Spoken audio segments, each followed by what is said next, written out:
Welcome to the Rebel Rise podcast, a place where values-driven founders on a mission for more come to connect, learn, and grow. Here, we celebrate the relentless spirit of leaders building businesses that create real good for their clients, communities, and the world. No subject is off limits, and every episode is designed to bring you clear strategy, steady leadership, and people-first operations you can actually sustain. Get ready to grow ethically, lead well, and build something that works without burning you out. Your impact journey begins right here. Let's go.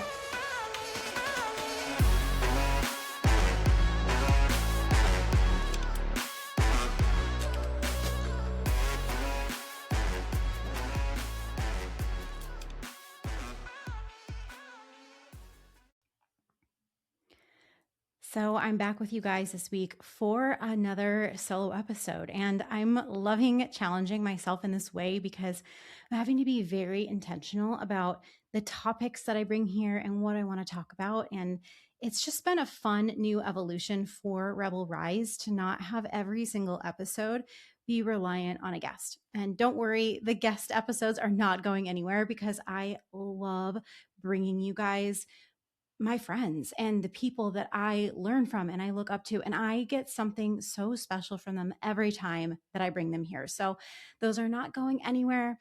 And I genuinely hope that you guys are all also enjoying these solo episodes too, because not only is it stretching me and challenging me in new and interesting ways, I'm hoping that it is also a way for me to be able to pour into you. So today, I want to talk to you about balance and why I think that balance is actually a myth, because I've been in a season where I am craving something that I honestly didn't even know was missing. And I have a feeling that you have been feeling this too. Now, it all started with a caboodle.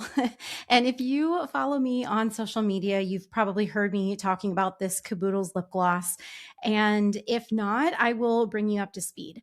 So I follow a lot of nostalgia accounts, both on Instagram and on Facebook. And I happened to stumble across this reel that was just a collection of 1990s retired lip glosses that we will never see again. And one of those lip glosses was the Caboodles lip gloss. And I know some of you remember and know exactly what I'm talking about, and some of you don't. But for those of you who do remember, I don't have to explain it, but I am going to explain it for those of you who have no idea. So Caboodles, the makers of those plastic makeup containers that they still have today at Target, they used to make makeup as well. And lip gloss was one of those things. And they either had glitter in them, some were completely clear, and others had beads in there. The one that I used religiously from like the ages 10 to 12 was one with the beads. And it was fruity and amazing smelling, but also so sticky. And what all of us remember about that is it flying, our hair flying into the lip gloss and it getting stuck. And it was so annoying. It was literally so sticky. It was terrible. And while it's not the fondest thing to think about, it really brought me back to my childhood just by seeing that reel. I could feel it, I could taste it, I could smell it, I could remember everything about it. And it made me so excited and so engaged. Like I was immediately dropped into my childhood. And I knew I couldn't get it anymore. I could not find this lip gloss because it's been expired for probably 30 years. And so anyway, I did some research. I eventually found a small lot of 10 of the Caboodles lip glosses on eBay. I found a good deal on it. I really sat with it because what I wanted to do is turn it into an anchor. And I don't want to get too far away from my point, but for those of you who don't know what an anchor is, it's something that can bring you back to your why or a specific point in time that reminds you of a thought or a feeling or something that can really help you on your path and guiding you to where you want to go anytime you're feeling lost or stuck. And so I thought, if this lip gloss was so impactful in just a photo? What would it be like to actually have it with me again? And could I maybe expand upon that and make an entire capsule that was just filled with things that just gave me that fuck yes energy of being in the early 90s, being a kid, and just having fun and not worrying about judgment? And can I use that feeling to pour into myself and as a result, pour into others? So I found this lot on eBay, sat with this a lot, and I bought it. And I brought it home, and they smelled like crayons. It did not smell like I remembered at all, but it's so old, right? Because we wouldn't be using it. It's really just to sit. And I will, at some point, probably share this capsule that I'm building on social media. But it generated this domino effect where all of a sudden I just felt light. I felt fun. My friends and I went to antique stores to see what else we could find and start all building our own capsules. And the next thing I knew, I was just finding myself really wanting to slow down and be on my phone less and kind of go back to the analog age, go back to a regular wristwatch instead of a Fitbit or a smartwatch, and really just slow down and reconnect in a way that I haven't done in probably 20, 25 years. So I don't mean slow down with meditation and touching grass, right? It's something completely different. And I've really been sitting with this feeling because it's about what it felt like back then, right? Before the scroll, before it ever even became a thing, before the algorithm, before I was running a business and checking notifications, and before my feet hit the floor in the morning, even. I hope that this is resonating and you're remembering something as I'm talking about this. And today, we're really going to go there. We're going to talk about why balance is a lie that we've been told and what we actually lost when we handed our attention over to a social media feed. What it looks like practically, realistically, to disconnect enough to actually go deeper with ourselves, with our relationships, and within our business. So let's get into it. Now, I want to start by dismantling something that we've all been chasing, and that is the idea that balance even exists. We talk about it constantly: work-life balance, balancing the hustle with rest, balancing visibility with boundaries. And here's what I've realized. The word itself is setting us up to fail because balance implies that everything gets an equal share, that you can actually split yourself perfectly between your businesses or your business, your relationships, your health, your creativity, your rest, and somehow have enough time for all of those things.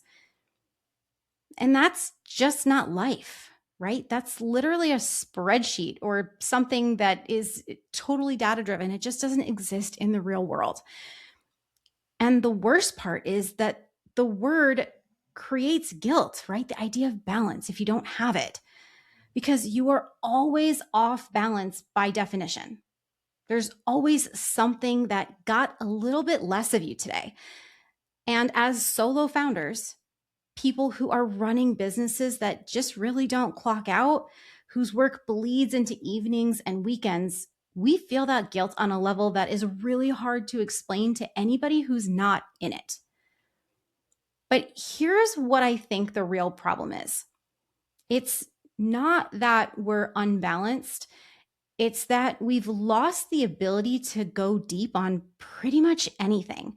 And you can't go deep when your attention is fractured across 12 tabs and 3 platforms and a notification that just popped up while you were trying to have an honest conversation.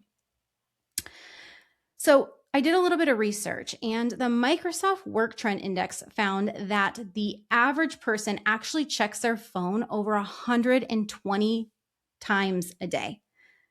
Not 120 times because they needed to, but 120 times that was just out of habit. It's out of reflex. I catch myself doing this all the time. So we're not balancing anything. We're literally just fragmenting everything. And the cost isn't time. We always think it's about time, but the real cost is depth. So I want to take you back for a second. We're going to go back before social media, before smartphones, before we were reachable all the time. There was this thing called boredom. Some of you may remember boredom. And boredom was actually a feature, not a problem to fix, not a gap to fill with content. It was there where your mind went to breathe, where ideas showed up uninvited, where you could simply call a friend, not text, but actually call them because you were bored and you just wanted to actually talk to someone. And as business owners, I think we feel the loss of this more than we realize because we've been sold this idea that visibility equals productivity, that if you're not posting, you're falling behind, that you need to be everywhere all the time for your business to grow. So we're on the feed constantly. And it's not because it's working, but because stepping away actually feels like a big risk. At least I know it does for me.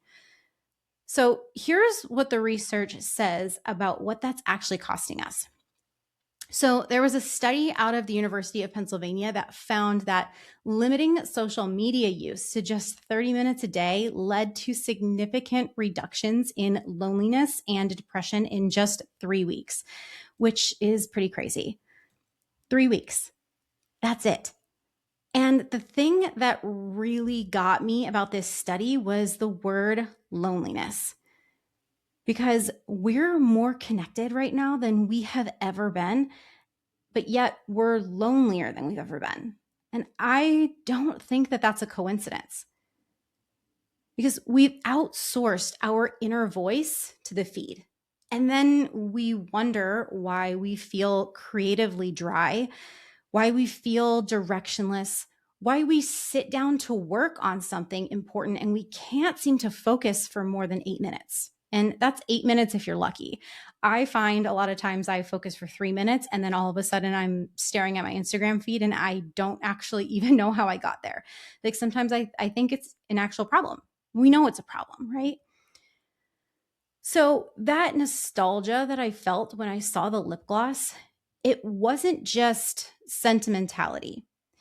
I think that it actually was my nervous system remembering what it felt like to fully be somewhere, to be in one place with one thing, with the people that I loved and I cared about in front of me. And I think that a lot of you probably know exactly what I'm talking about when I say that, even if it's not related to a makeup product. So, if balance isn't the goal, what is? I want to offer you a reframe on this. Instead of asking yourself, am I balanced at the end of the day? Ask yourself, did I go deep on anything today? Did I have one conversation where I was actually present?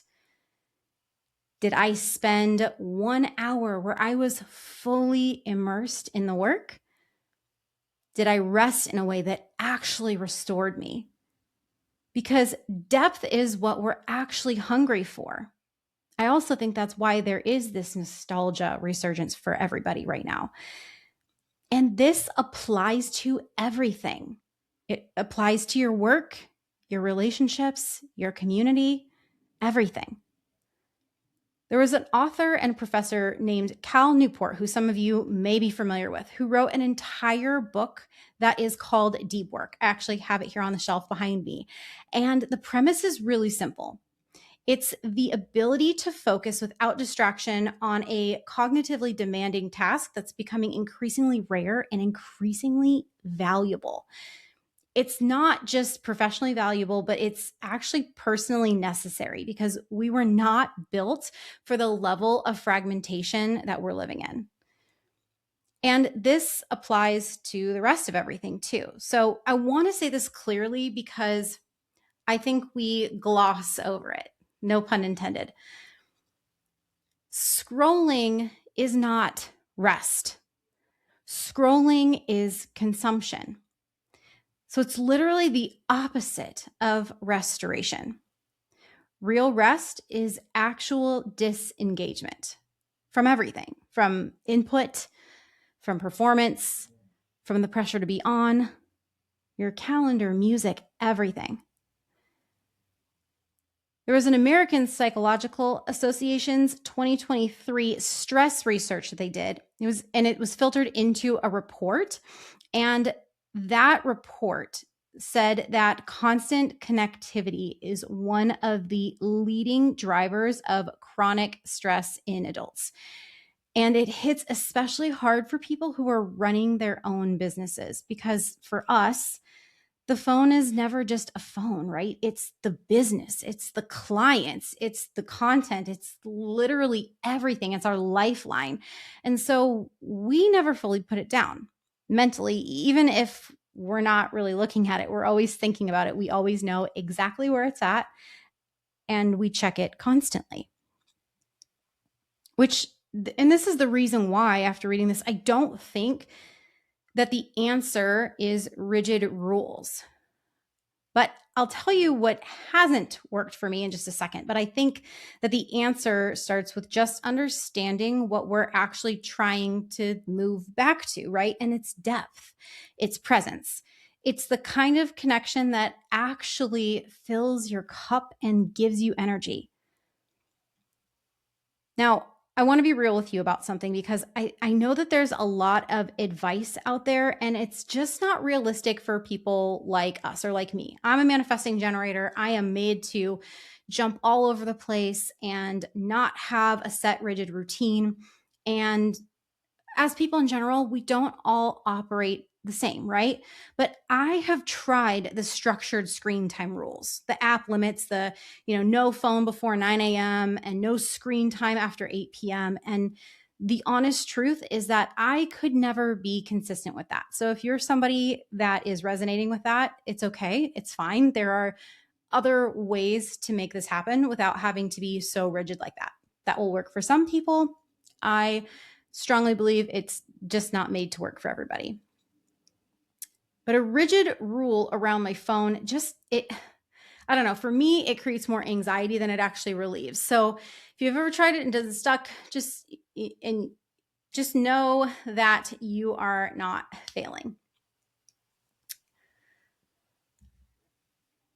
So what actually works for me is simpler than any system that's been shared out there. And it's when I'm with someone, I simply take my phone and I put it face down. That's it. It's a signal. It's a signal to them and to myself that whoever I'm with has my attention.